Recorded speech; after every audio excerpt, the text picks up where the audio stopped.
Welcome to Lawyerpreneur, where we discuss the alternate paths that allow lawyers to engage their entrepreneurialism and distinguish themselves from others, because being a lawyer doesn't have to mean doing business as usual. I'm your host, Jeremy Richter. Today's episode is brought to you by Alps Insurance, the nation's largest direct writer of lawyers' malpractice insurance. Founded for lawyers by lawyers over 30 years ago, Alps works directly with your firm, no broker or agent, and if you do have a claim, the Alps claims handling team is comprised of actual attorneys, all with private experience. Alps roots for the law firms they protect. They believe in your success and nurture your endeavors with industry-leading coverage, risk management resources, and accredited CLEs, offering practical advice for pioneering lawyers like you. And Alps has the slickest online application out there. Qualifying firms can apply, see rates, and bind coverage in about 20 minutes. Right now, you can get 25% off one CLE seminar from Alps. Go to alpsinsurance.com/CLE. That's ALPS insurance.com/CLE and use the promo code Lawyerpreneur upon checkout. In addition to the corporate sponsorship that helps pay for the hosting and transcription of the show, you can support Lawyerpreneur on Patreon at patreon.com/lawyerpreneur. For less than the cost of a .1, you can help pay for the time it takes in creating and editing Lawyerpreneur and receive copies of my two most recent books, Stop Putting Out Fires and Level Up Your Law Practice. Now, on to the interview.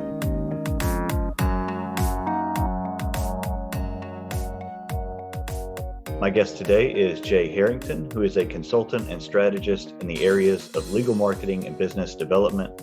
He writes regularly for Attorney at Work and has 4 books, the newest of which is The Productivity Pivot. Jay, welcome to Lawyerpreneur.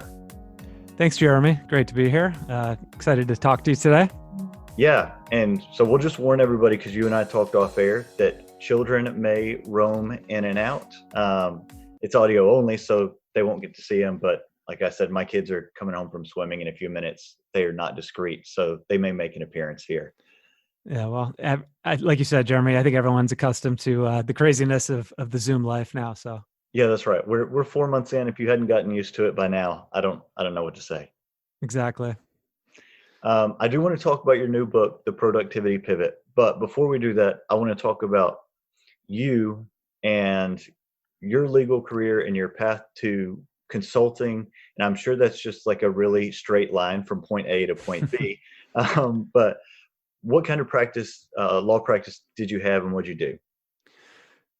Yeah, so I guess if we dial the clock back, I started as an associate at the Chicago office of Skadden Arps in September of 2001. So I had done my summer associate gig there. I went to University of Michigan Law School, and when I was, as a summer associate, it was like the best of times, right? It was in the tech bubble is fully inflated. It had just been the point where law firms had just like accelerated salaries to a great degree. It was one of the biggest jumps, anyone's seen. So all was good.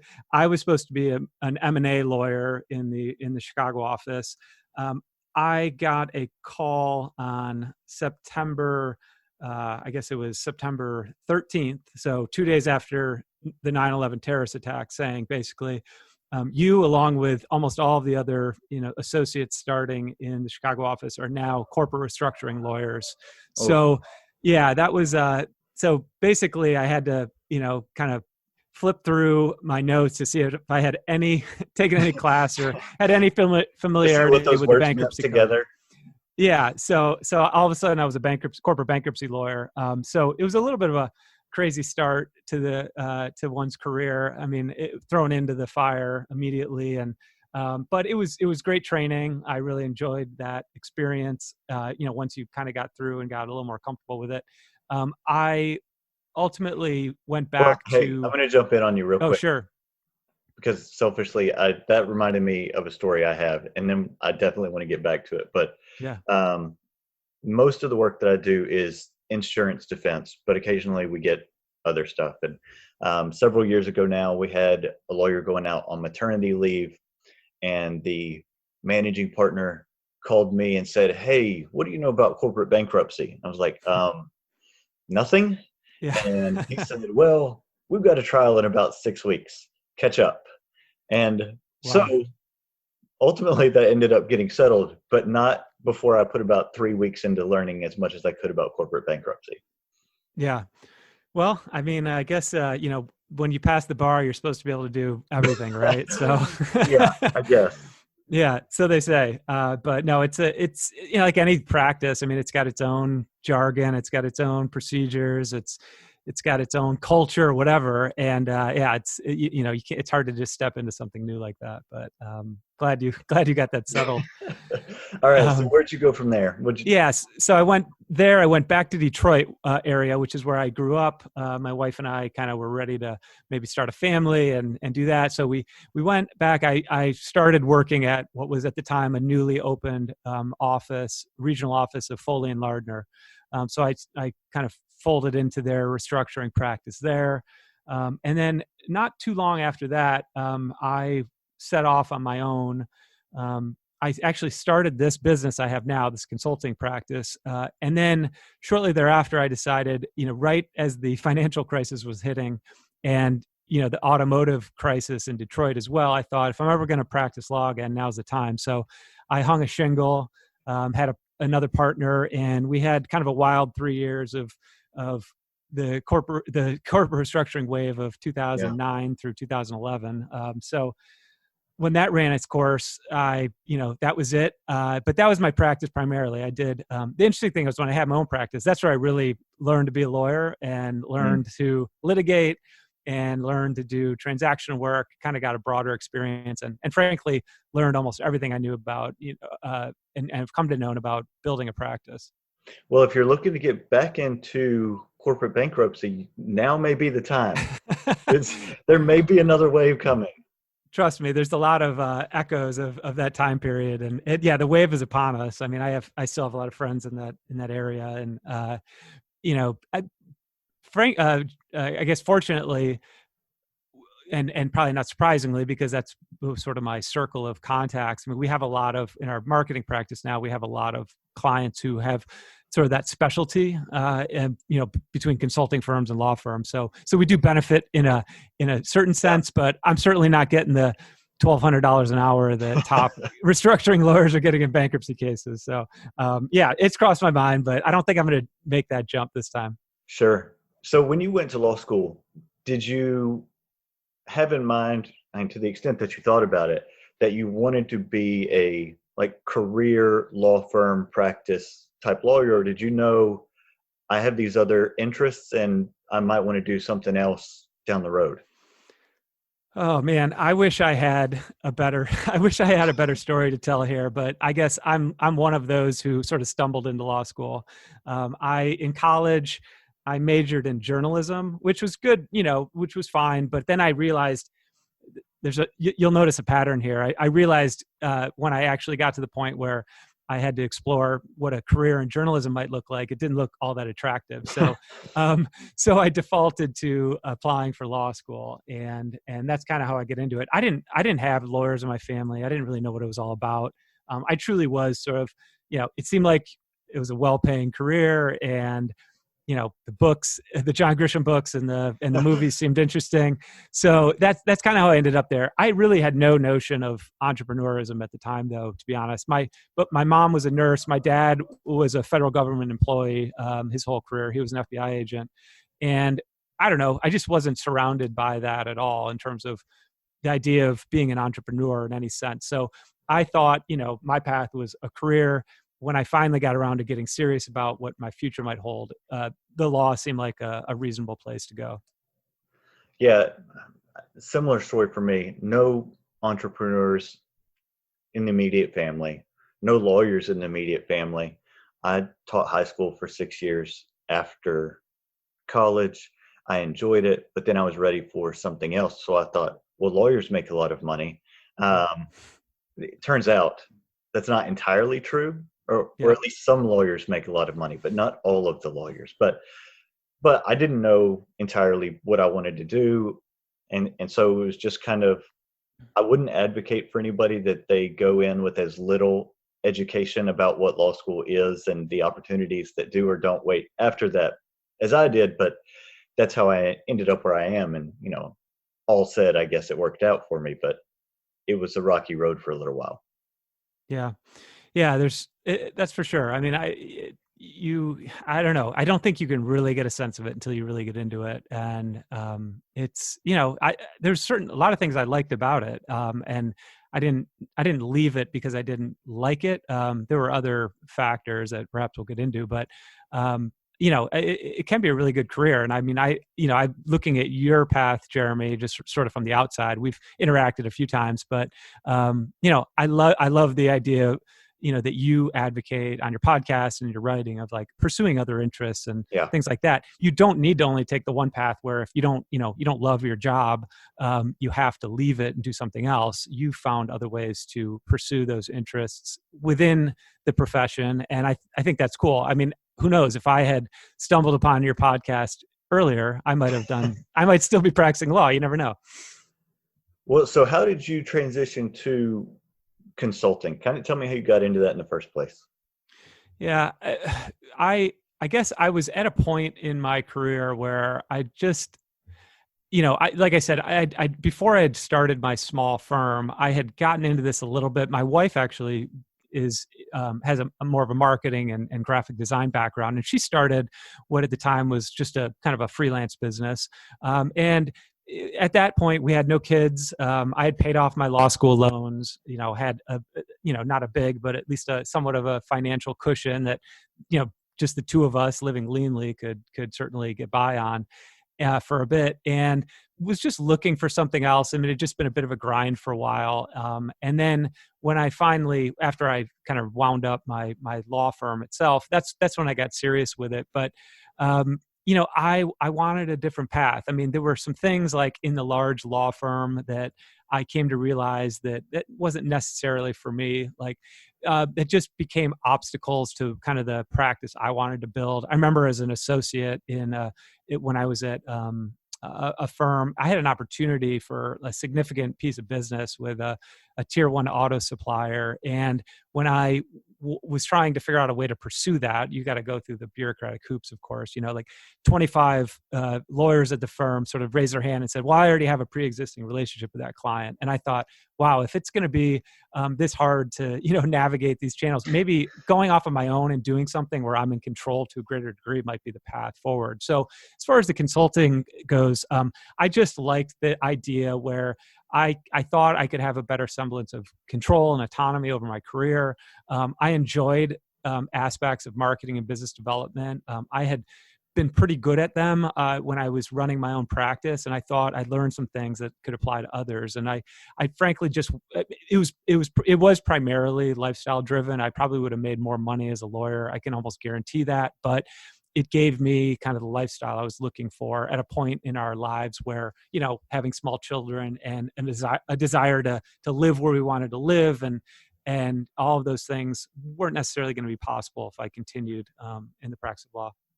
I can totally identify with the desire for control and autonomy, like you mentioned. A few years ago, a recruiter reached out to me and said, hey, are you interested in this other job at this other firm? And I said, well, I know that firm, and no, I'm not interested. And he's like, well, what are you looking for? And so, like I told him, like, I have a pretty good gig where I'm at, and I have a lot of control over my schedule.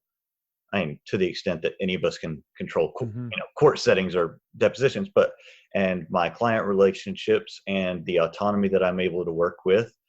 And so, like it would take a lot. And he said, so like, you're talking about a unicorn. Like, yeah, basically, if you find a unicorn, let me know. But otherwise, I'm really happy where I'm at because I had those things. And that's, there's a lot more to being happy with your firm or your law practice than just the amount of money that you make. And for me, it was those priorities that let me be home with my family or reorchestrate, when I needed to do certain things. However, and nobody's coming around check and roll on a daily basis or asking me, why did you have to leave at 4:00 yesterday? Yeah, for sure. No, that's all rings true to me as well. I guess one other thing just to add to that is that, and I don't know, I know people are different because I've seen it, but I'm one of those types of people who I would have a hard time letting go of, my cases and my clients at the end of a workday when I was practicing law. Yeah. I just would constantly be thinking about things, and not necessarily stress. Sometimes it was stressful, and certainly, as we all know, who've practiced law, but just, I don't know, I got consumed by the work to a degree that I didn't want to be consumed. And in this, iteration of my career, I'm still really dedicated to my clients and interested in the work, and certainly think about it outside of work hours, but to such a lesser degree than I did as a practicing lawyer. And that's had a big impact on, I guess, my family life, my personal sanity, my sleep, all of those things that, it's hard to put a price tag on. And for me, those were valuable. I get it. There are plenty of days where, this is probably too much, but there's plenty of days where I'm in the shower in the morning, I'm thinking about a case, I'm getting ready to turn off the water, and I've been so enveloped about strategizing for a deposition or mediation that I have to stop and think, did I actually wash my hair? I have no recollection of having done it. I think I probably did, but yeah, it just gets to a point of consuming everything, and it is hard to turn off. Yep. Yeah. And on the other hand, my partner in my prior law firm, no problem turning it off. It's just some people are made that way, and I wasn't. And so I always marveled at that.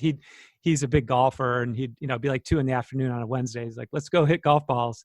I'm like, man, I got work to do. What are you talking about? And occasionally he'd drag me out there, but I was always the guy on my phone, on the golf course. So, yeah. So now I can golf with him guilt-free. Good. I'm glad to hear that. Because I've talked with several people on this podcast. David Kempston stands out. And I think what he and I talked about running and how that for him is a way of escape. And that's his place where he is able to restore his, mental balance and just get away from everything. And it just clears his mind. I like to run. I've started back recently after having let it go for about 5 years. And I enjoy it, but I still find that everything, I'll listen to podcasts or audiobooks, but a lot of it just goes back to, it diverts back to work somehow. Yeah. But you just got to find that restorative place. And it sounds like your partner had that in golf, and, wherever it is, it's really helpful to be able to find that. Yeah, for sure.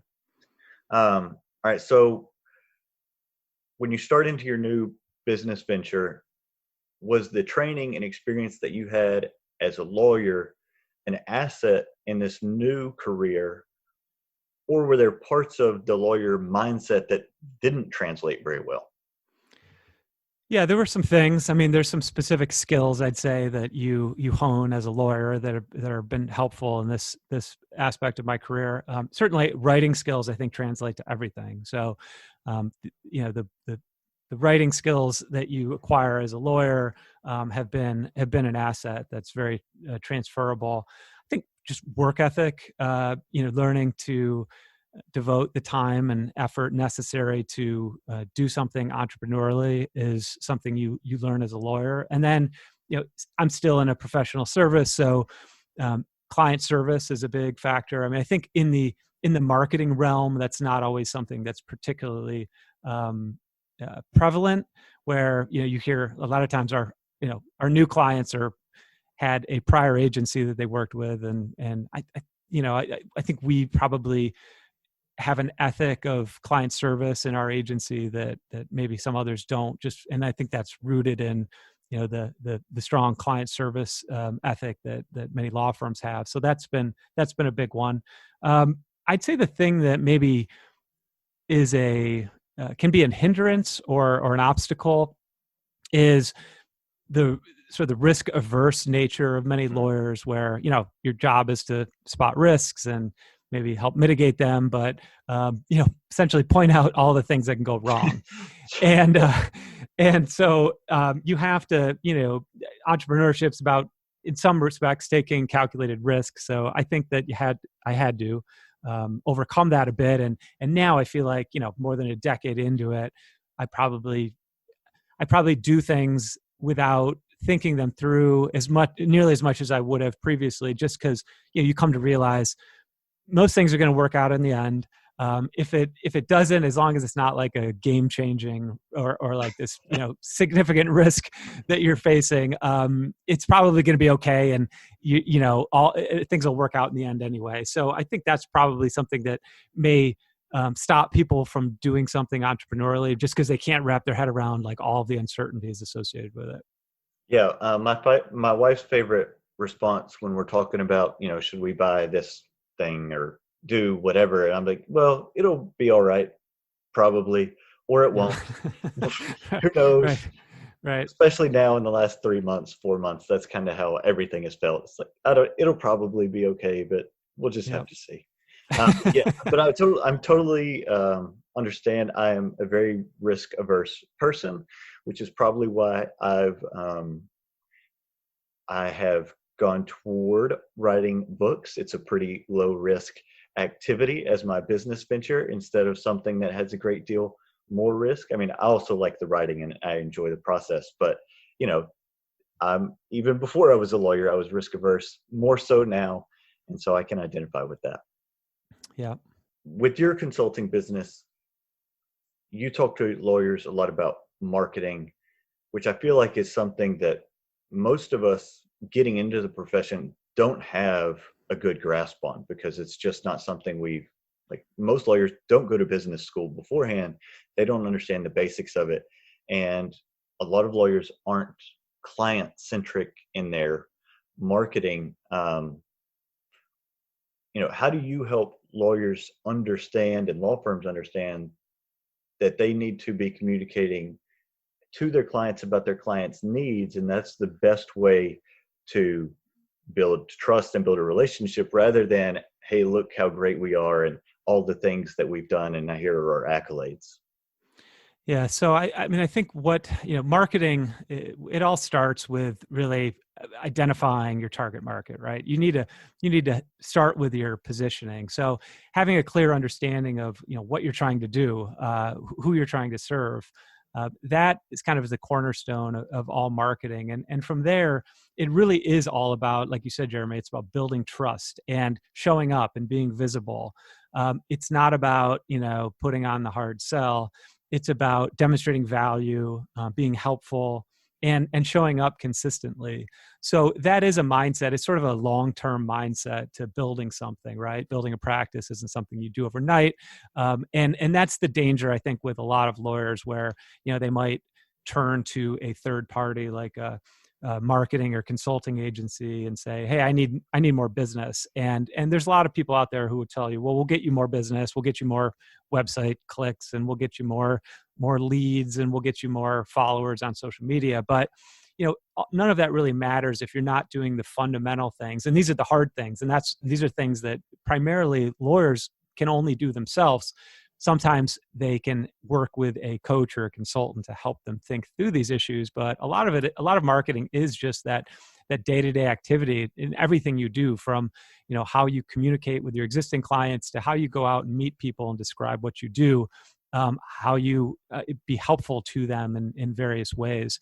That really forms the foundation of marketing over the long term. So yeah, it's all about trust. So I mean, some of the principles would be like, one of the most meaningful ways, really the only meaningful way you can differentiate yourself in the marketplace, is by demonstrating your expertise and to the target market you're trying to identify and attract. And doing that through things like writing thought leadership articles, hosting a podcast, creating content that resonates with your audience and helps them to do their job or run their business better, is what, again, over the long term, attracts them to you and your practice. And it's easy and natural for them to think that if you've helped them in various ways through what you do, through your marketing, that they'll turn to you when they actually have an engagement that they need assistance with, the assistance of a lawyer to help with. So it's just fundamentally thinking differently about marketing. It's not just like something you can outsource to an agency. It's really something you as a lawyer need to think strategically about, embed in everything you do in your practice, and really focus, have a long-term mindset on attracting and identifying your ideal target market. So I guess those are just some of the sort of core principles, the way we think about it. Well, and I will say that having followed you for a while, you have a podcast, you write articles all over the place, published several books. And so I imagine when you have clients who are skeptical about putting that non-billable time that is so precious into creating content and being visible, that you can say, look, I'm doing these things. It works. You're here because you found me through these things. This is a thing you have to do. Yeah, absolutely. It helps. You have to practice what you preach, certainly. And I do try to do that. And, our practice, our marketing services are all geared towards what we call thought leadership marketing and PR, which is all about sort of translating your expertise into content that attracts your ideal audience. So yeah, having that ability to and the discipline to create that content is that's what drives our practice. I mean, I don't need to do much of any business development at this point because we have a tremendously large body of work out there that speaks for us when we're not there to speak for ourselves in terms of marketing. And I think that's the best way to attract, the types of qualified clients you want, whether you're a lawyer or a consultant, where you are putting your ideas out there for people to consume. They get to know you through that. Again, they get to know you probably better through your podcast than they do your writing. But in any event, they get to know what you focus on, what issues you are an expert on, what your approach is. So when you do start getting inquiries from clients based on the content you're creating, oftentimes they're better qualified clients because they kind of know what you do and the problems that you're best at solving because you've addressed all those issues through your content. So it is a long-term endeavor. I personally have been creating content, a lot of it for close to 10 years now. So we have a really long tail out there, like in the digital world, which is particularly valuable these days. But it takes time to build that up. It's like building a body of work that you can rely upon. But once you do, it pays real dividends, and it's almost like there's compounding gains to it, right? The more you do, and the more you have out there, the more visible it becomes, the higher it ranks on, in Google search. All of that visibility helps and builds over time, so that you get to a point once you put the investment in where there's that compounding return on the content you've created, because you're showing up in places where people are looking for answers. Yeah, that's good.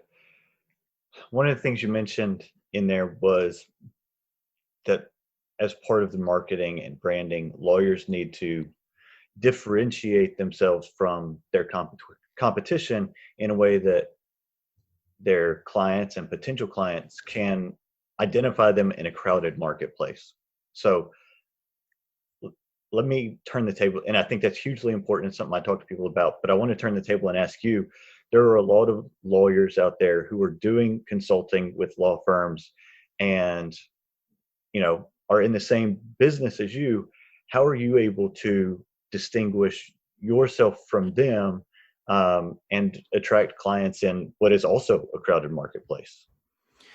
Yeah. So, I think a big part of it is just becoming more visible. The way I look at it is, if I'm looking for someone to help me with something, I want someone who is an expert, who has experience.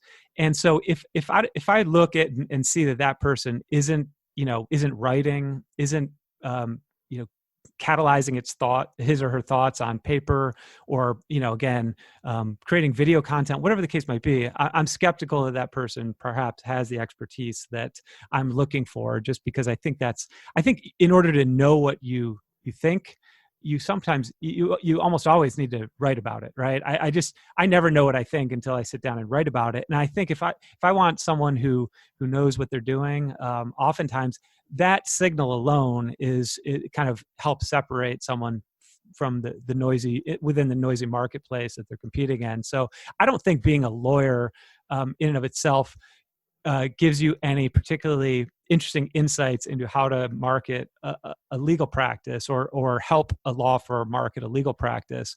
So, I guess there's a number of ways to qualify someone. One would be to talk to other lawyers. I mean, certainly, you want to hear that consultant has delivered results for other people.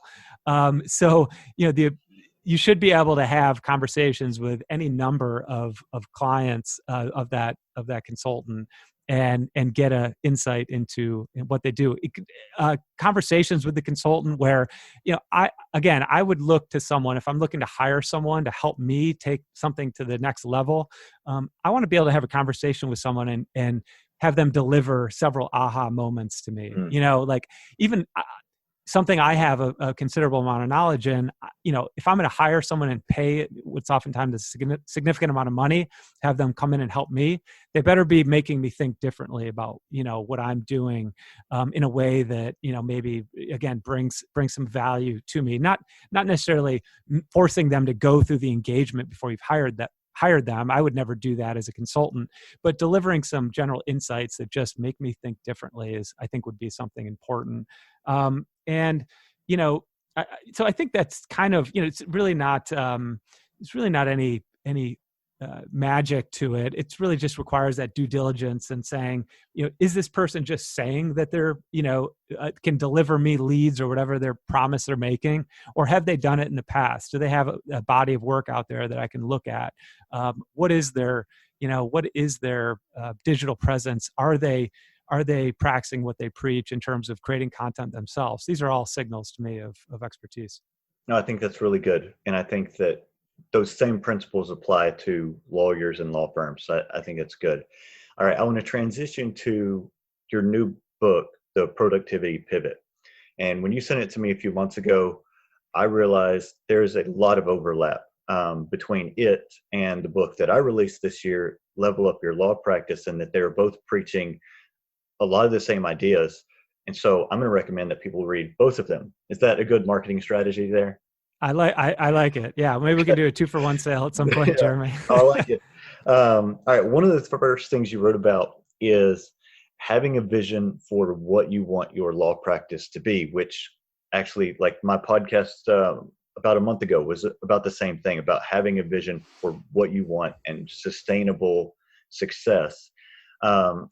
Tell us about the importance and the value in setting aside the time that it requires to figure that out and so you can implement those ideas. Yeah. So, I mean, there's two components to that. One is actually, just figuring out the vision. And then, there's the sort of setting aside the time to do it.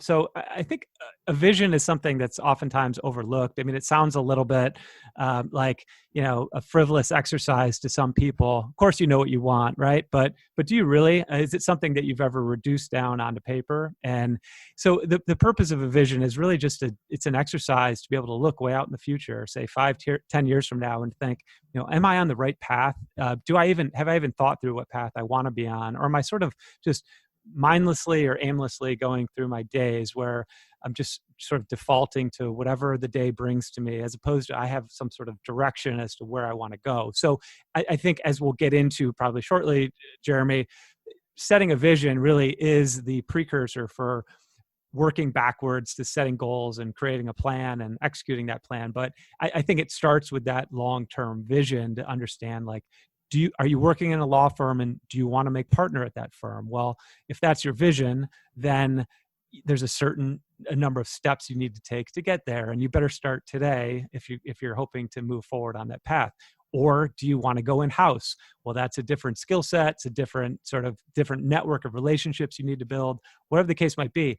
It's too late. If you wait 5 years to start working on what was your 5-year vision, then you're simply too late. You're not going to be able to take the steps to get yourself in the position you want to be in, or you should have put yourself in by starting 5 years prior. So I think that process of thinking about just stepping away from your practice, and it doesn't need to be for a significant amount of time. I talk in the book about, and a lot of people have probably heard of this, that Bill Gates, for example, sets aside a couple weeks every year for when he was CEO of Microsoft for what he called Think Weeks, where he'd go to a cabin, not take any calls, just sort of read and think and set the strategic vision for the company, for the next 6 to 12 months.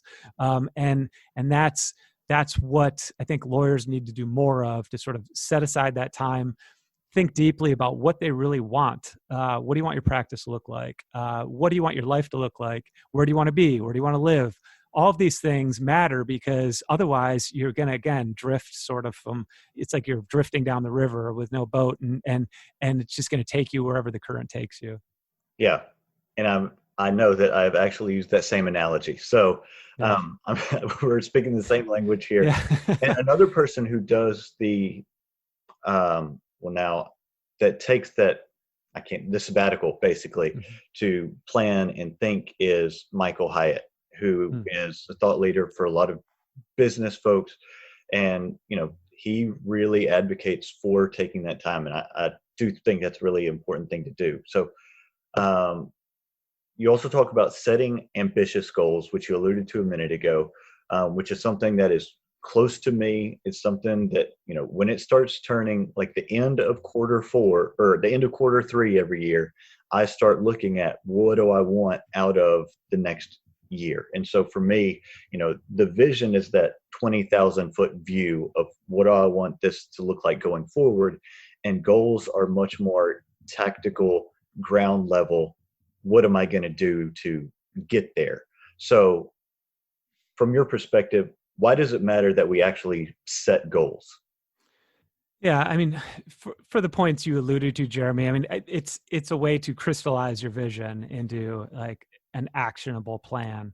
So, it's essentially putting your vision on a deadline, right? Where you're not just saying, I want something in the future. Now you're reducing that down into a goal where you say like, okay, in the next 12 months, here's what I need to do to put myself on that path to where I want to go way out in the future. And setting a goal, and not just setting a goal, but actually writing it down, is an important component in succeeding and prospering over the long term. There's a study I cited in my book. It's by Gail Matthews from Dominican University, who found that I think people are 42% more likely to achieve their goals by simply when they write them down. Like the act of writing them down does something in our minds to really, kind of harden our resolve to accomplish our goals and remind us of what they are. So I think that process of casting a clear vision and then defining the steps towards that vision through goal setting is a critical component of succeeding.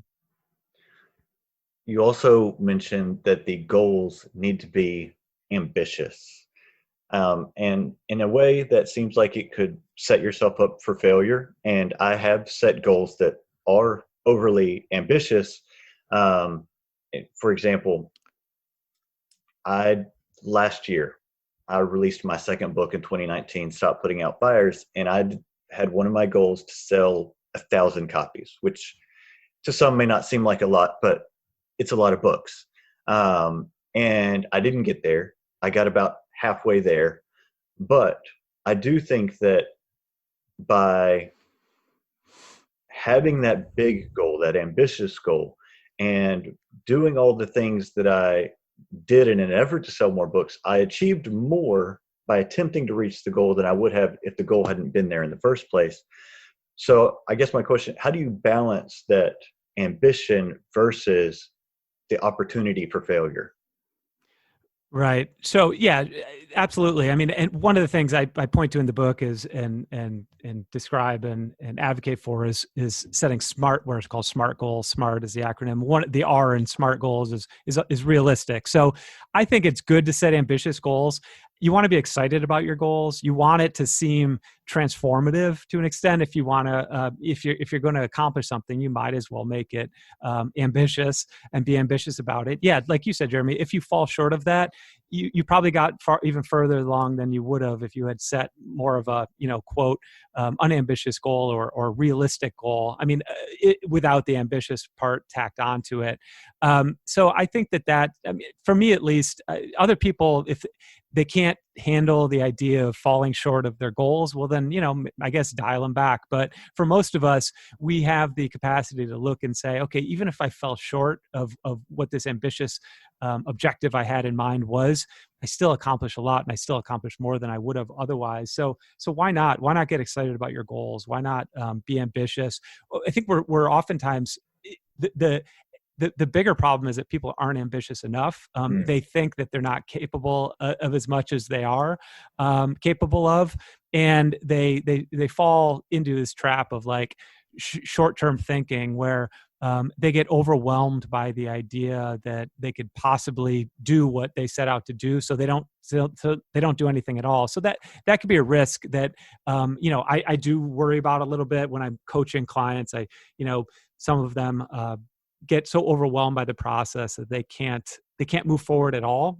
But that's probably why I wrote the subsequent chapter of the book, which talks about like the importance of taking small daily action to move forward on your goal. Because if you set an ambitious goal and you wait too long to move forward on it, then yeah, you're going to fall on your face. But if you take small incremental steps forward, that's the way that you'll aggregate those small gains into a big outcome. Yeah, and I think for me, one of the ways that I deal with it too is to be process oriented. And I wrote about it in my book, is you have to focus on the process and not the outcome, because the process makes sure that everything is working in the right direction to achieve your goals. But sometimes the outcome is beyond your control. For example, I tried a case in February. I think it was probably one of the last cases that actually tried before everything went dark at the courthouses. And it was a clear liability car wreck case. Our lady rear-ended the plaintiffs. And the questions were damages and injuries and all that. And we ended up getting a defense verdict because the jury didn't believe that the plaintiffs were actually hurt. But as excited as I was about that defense verdict, I knew that on a different day with a different jury, it could have been and maybe would have been a different result. And none of that was in my control. What was within my control was making sure that I did everything along the way to put myself and my client in the best opportunity to succeed. And whether we eventually did or not, that's up to 12 strangers. But it's the process that matters as much as, even more so than the outcome, because otherwise the outcome can be an anomaly, because you might get a good result without having put the work in to get it. Yeah, I couldn't agree more. I mean, that whole principle of process, not results, is critical in everything we do. I mean, it's like the idea of, if you were to flip a coin 6 times, it might come up heads every time. And you think, well, if you were hoping for tails, well, then you might give up flipping coins. But if you flip it 100 times, it's gonna, you're gonna get around 50 of each. Yeah. The distribution of outcomes will even out over time if you're doing the right thing consistently. But so you can't get discouraged by the outcome in any particular instance. You just need to keep working the system, working the plan over and over, adjusting as necessary to see what works, and you need to be nimble within your plan. You've probably read James Clear's book, Atomic Habits, Jeremy, or at least are familiar with it. But right. I think one of the signature lines from that book is, we don't rise to the level of our goals, we fall to the level of our systems. And I think that's a great way to think about it, where it's and that's kind of the purpose behind goal setting, right? Is that it is what allows you to kind of deconstruct that goal into an actionable plan that you take, and you make progress on a daily basis. So, work the system, don't get consumed by the results, and you'll have a good outcome. Another thing that you wrote about in the productivity pivot is being your own client and selling yourself an hour a day. And I think this is really important for lawyers, but I also think it's difficult for us because so many of us live and die by the billable hour, to set aside an hour for ourselves. And whether that's for some creative endeavor or whether it's just for planning for the future of your law practice rather than just tending to the day-to-day of it, setting that side a time, setting setting that time aside is difficult, but it's important. What does that look like for you in your business and pursuing your things about selling yourself time? Yeah. So, yeah, agreed. It's love this concept. It's one from Charlie Munger, as you know, Warren Buffett's partner in Berkshire Hathaway, and a lawyer himself. And yeah, he came to the realization that he was spending all of his time working for his billable clients, and if he was ever going to get ahead, he needed to start selling himself an hour of his time every day, as he put it. And I think it's just a recognition that for especially for those of us in the services business, that our highest purpose isn't just devoting all of our time to our clients' priorities, but thinking that if we want to get ahead, whether that means, again, building a practice, writing a book, developing new business, or for some other person, it might be learning a musical instrument. That we need to set aside that time, and not just any time, but for me, what I try to do is make it my most valuable hour of every day. And for me, that's kind of first thing in the morning, and that's where I spend my time writing books primarily. I try to chip away at a book in an hour, and you don't get very far in an hour, but you stack up enough days in a row where you're Yeah. doing that, and pretty soon you'll have a book. So for me, that's primarily what I'm doing. I'm getting up early before my kids, when it's quiet. When I guess, once I wake up, my mind is fresh and I haven't gotten into email or voicemails or anything else that's going to distract me from what I really want to accomplish. And whether, I don't know if writing books is my most important priority. Like, I don't know if that has the most value to, my business and whatnot, but I like doing it. It's a great way to start my day. I write for an hour, maybe I get a workout in then, and it really does set me up for success in other parts of my day. But if I was just to get in and start working on client stuff or surf the internet or, just get into email, and I've done all those things in the past, I know that I wouldn't be nearly as productive. I mean, it's kind of like the analogy of the Navy SEAL who, every morning Navy SEALs are, and most in the military, are expected to make their bed up to a certain standards. And the reason that they require that be done is that they can look back and say, well, I started my day off right with some productive thing that I did really well, and it sets them up for success the rest of the day. So for me, that's really the purpose of it. And in the book, I talk about, for any lawyer who really wants to build a practice because they're seeking more autonomy, trying to mix in business development during the course of a day where you're focused on litigation or transactions or whatever your practice might entail is really hard thing to do. Whereas if you block that first hour on your calendar and you set aside that time, again, before you get into everything else, you can make a tremendous amount of progress in 1 hour, uninterrupted, focused on a singular topic or task. Yeah, I think that's really good. For lawyers who want to pursue another career or a side hustle that's outside of their law practice, is there one piece of advice that you can identify or give as just something that's pivotal and important for them? Yeah, I mean, I'd say probably look for opportunities to really get exposure to that new thing before you make a dramatic or drastic commitment to it. So, that'll look different for any particular person, but like, I think about the example of like a Susan Cain, who is the author of Quiet, and she has a great story. Now, in her case, she actually did just leave her law firm. She left when she found out she was at a Wall Street firm and found out she wasn't on partnership track, or they were going to at least delay consideration of her partnership decision for a year. And she did leave to pursue her writing career, but she also started a freelance business teaching like negotiation skills. But she really wanted to be a writer, but she didn't put herself in a position where, from a financial standpoint, she was going to feel that pressure. She had built up a cushion, and she had, was doing something else while she pursued her writing. So I think that same principle of like, can you expose yourself to the thing you want to do in a low risk, low stakes environment so that you can get a sense of it. So, like before you actually go all in on something, that it's the right move. Because I think a lot of lawyers, it's the whole, frying pan into the fire scenario where, it's a tough career, but there are other difficult aspects of entrepreneurship. It's not as glorious as anybody thinks. It's harder than you think. I mean, there's those old jokes about like,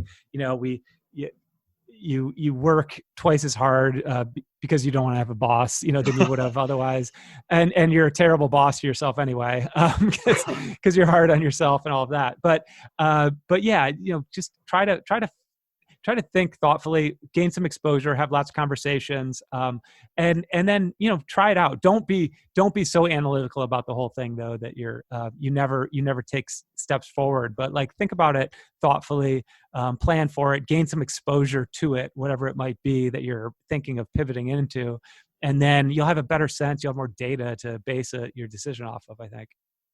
Well, and I want to echo about Susan Cain's book, Quiet.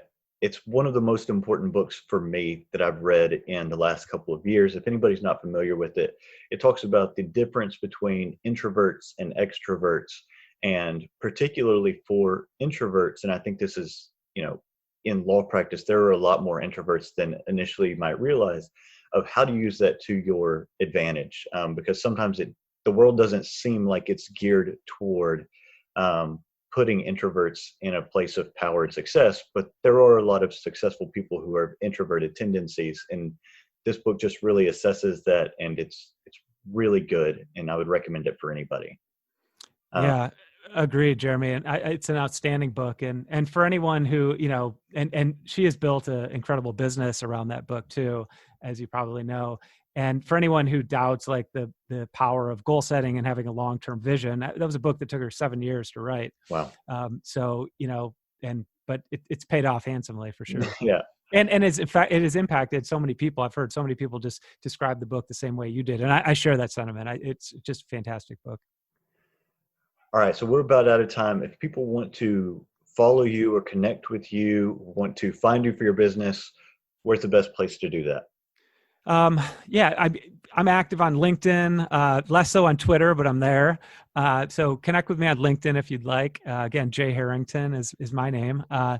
My consulting business, our website is H Communications. So H is in Harrington, communications.biz.biz.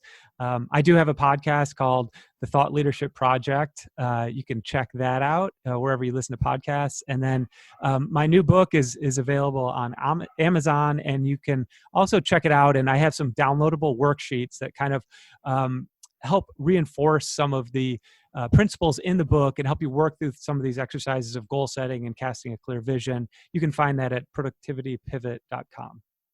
All right. Thanks for being on Lawyerpreneur. I really enjoyed it. Thanks, Jeremy. Great to be here. Thanks for listening, and I hope you've enjoyed today's show. Please take time to rate and subscribe at whatever podcatcher you're listening on. And if you want more from me, you can find me at jeremywrichter.com. You can also find me on Twitter at RichterJW. And if you want the extra audio and benefits available at Patreon, you can become a patron at patreon.com/lawyerpreneur. Thanks for listening.